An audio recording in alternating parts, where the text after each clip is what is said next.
Good afternoon, YouTube. Good afternoon, YouTube. This is Man Always Dress Page coming to you live on YouTube. Anyway, last night was a co-main event of the what I call the Taiwan Woodley Jake Paul robbery. As you know, if you watched that fight the other night, it was a robbery. I don't know how to call it a split decision. It was straight robbery. I ain't watched the fight. My man Coach, he streamed it. He gave a color commentary. He's a great color commentarist. You know, I think he should be working UFC. He's better. He don't be like a hater like Misha Tate. But anyway, I always try to talk about women boxing because the fact is it's a sport that gets a lot of flack. It doesn't get as much attention compared to the male counterparts. Same thing with women MMA and female bodybuilding. Anyway, it was this fight was a part of the co-main event, and it was the champion, the real deal, Amanda Serrano, defending her featherweight unification title against the I think WBC was the bantamweight champion Yafet Mercedo, and she come up with she was coming up 4 pounds. Anyway, this fight was set last night. And these women, this was a fight battle between Puerto Rico and Mexico. That is something I think with a lot of fighters who follow it, it's always been kind of a rivalry between the two countries, even though the language is similar. But, Puerto Rico is an island country that's part of the United States, and Mexico is the neighbor from in the south. And I think there's been a lot of Mexican and Puerto Rican fighters who have a lot of rivalries. And so again, this was a co-main event of the what I call the Woodley, Woodley and trash fight. It was. We all know it was a big disappointment. I was going for Tyron, but the judges, he should have knocked Jake Paul out. And it was a great opportunity for two women to be the co-main event of a major pay-per-view. It was on Showtime pay-per-view, And like I said, my man Coach, he did commentary and he talked about the fight.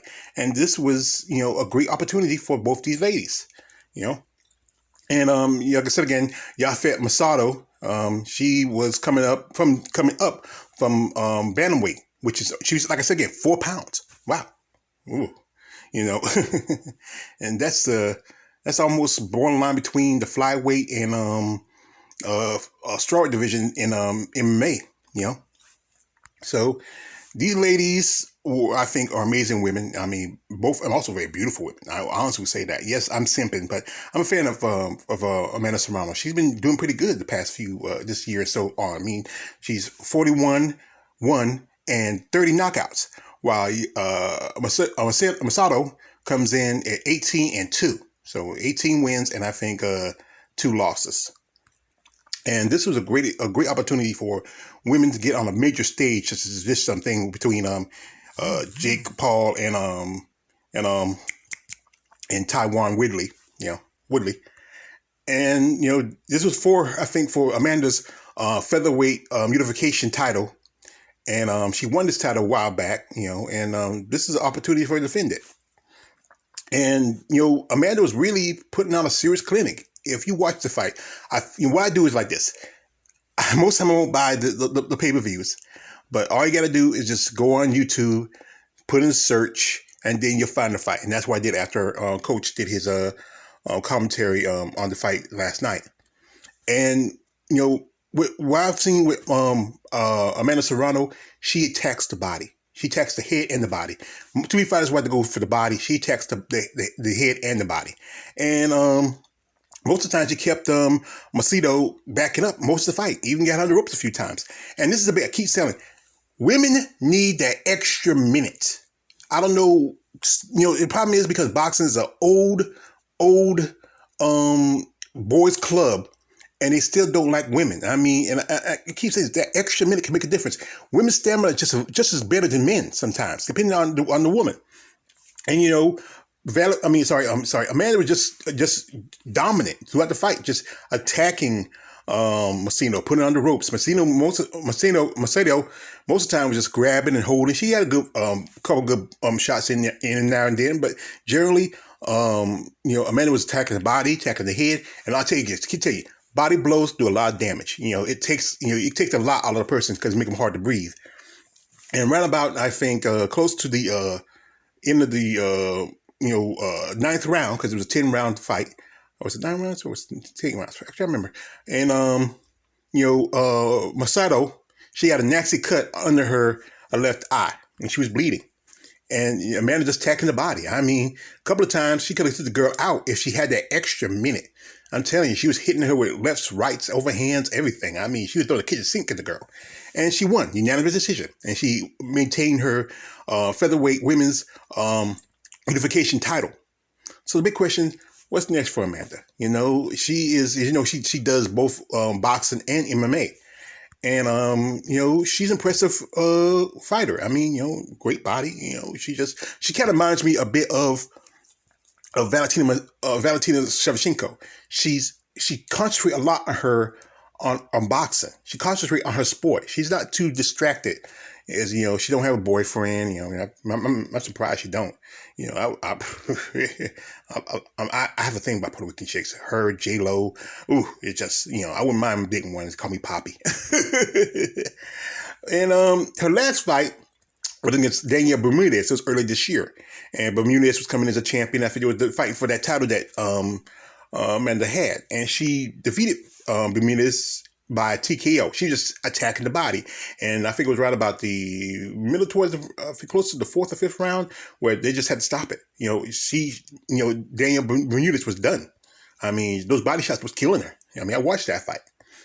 And then no more than maybe a couple months back, she did her third MMA fight, and it was she defeated her opponent, Valentina Garcia, the wrong Valentina, and I think she fights at 125, I believe, and I think she's doing pretty good. She's 2-1 and 1, I believe. She has 2 losses, and I think she has a draw, but she's a pretty impressive fighter. But originally the plan was a while back was that she was going to fight her mandatory, which is the person that is the next in line. And that was Jelena Majedovic. But Jelena decided to turn that fight down for whatever reason. I think she was afraid. I think she fought Serrano years ago. I believe they fought before. And, Amanda, I can't remember. I think Jemenovic was the one to give her a loss. I forgot. I should check the records when I do these videos. But I remember that, Amanda has that one loss on her record. And Jelena, she fought against a boxer from Mexico by the name of Erica Cruz, and she lost that fight. If I watched that fight too, I've talked about this fight as a video on my on my channel, and she was just getting pieced up. And Erica took the title and won that fight. So maybe possibly a fight between Amanda and Erica Cruz. I think you're fighting at featherweight. And Amanda, she has fought in 7 different weight classes, and she has at least several different titles. And she was fighting mostly in the last night in the women's featherweight division. But the fact people been talking about to be happening forever is between her and Katie Taylor. Now this fight supposed to happen, I think, early this year or the end of last year. But the thing is, it was an issue about money. One thing is that Amanda had to go all the way to the UK to fight Katie Taylor. Here's the thing about Katie Taylor. Katie Taylor she was training out of Connecticut in the United States.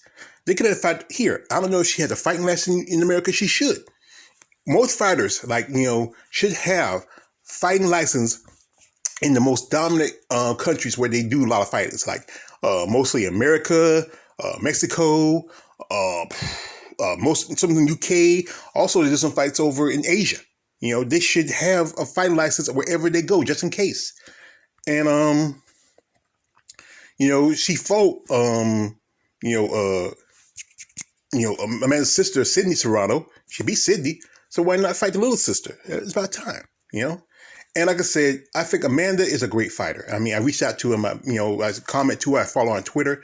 I would love to do an interview with her. I would love to. This would be a great opportunity because, I have done interviews with MMA fighters. I've done an interview with former boxer and legend, Miss Frida Cheetah Gibbs. And, I would love to interview a lady who's doing both MMA and boxing, And I want to see what her future plans are, what she's going to do, what she's up to. I just want her to, really get into her head. And she's also good friends with Pearl Gonzalez. You know, I'm a fan of Pearl. You know, I'm a fan of Pearl's too. Yeah, I'm a Pearl. I admit it. I can't. She's beautiful. She has an amazing body. And I think, you know, maybe someday she'll settle down when she has enough. Maybe, you know, the guy who gets this woman or whoever gets this person, get her as to be their spouse, will be the lucky person. She's a beautiful woman. I think she's a great fighter. I will love to see her fight Katie Taylor. That's the fight that everybody wants to see. And also, the old boxing heads, give these women that extra minute. There have been so many fights. There could have been a difference between a knockout or a straight out dominant performance if they had an extra minute. Stop using that ideology that women can't do 3-minute rounds. There's been other countries that had, I think a while back, I remember Melina Jovanovic. She fought. I think she fought an opponent. I think. Yes, I remember Amanda fought an opponent by the name of Dalia Santana, and they fought. I think in Costa Rica, I believe, and they fought a 3-minute round. She beat Santana, I think, by the second or third round of the fight, or I'm trying to remember. But you know, they fought 3-minute rounds, and don't use that excuse that women can't do it. MMA, women fight 5-minute rounds. You know, just me. I believe that women have better stamina compared to men. Now, some women may have good stamina, but I think it's just natural that women have better stamina because, you know, it's just about nature. But this fight, I hope, you know, that you know, Amanda get an opportunity to fight against anybody. I mean, if Erica Cruz is ready to fight, then fight her. And if Taylor can get off of Eddie Hearn's you know what, and go ahead and fight her, then that's a fight that needs to be made. You know, I think right now, I think she should also try to focus on her MMA. You know, maybe go a couple more fights, and also, I know she might be too over the UFC, but Bellator might take her. You know, this is me all the way, George Page. Don't subscribe, don't subscribe. I'm out.